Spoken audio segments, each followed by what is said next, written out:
Here I have Samsung Galaxy On7 and let me show you how to change language on the following device. So at the very beginning, let's start by using your home screen.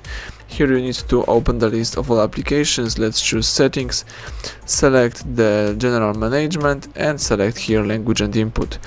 Now let's choose language from the top of the screen. This is the language that you are using currently, English from United Kingdom. Let's choose add a language, and this is the full list of languages that you can use on this device.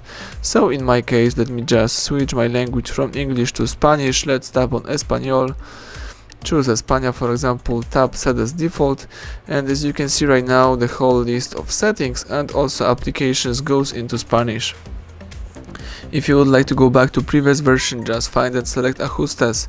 Now from the following list, let's select the Administración General, tab idioma y entrada de texto, tab idioma one more time from the following list, and let's place English into the first position.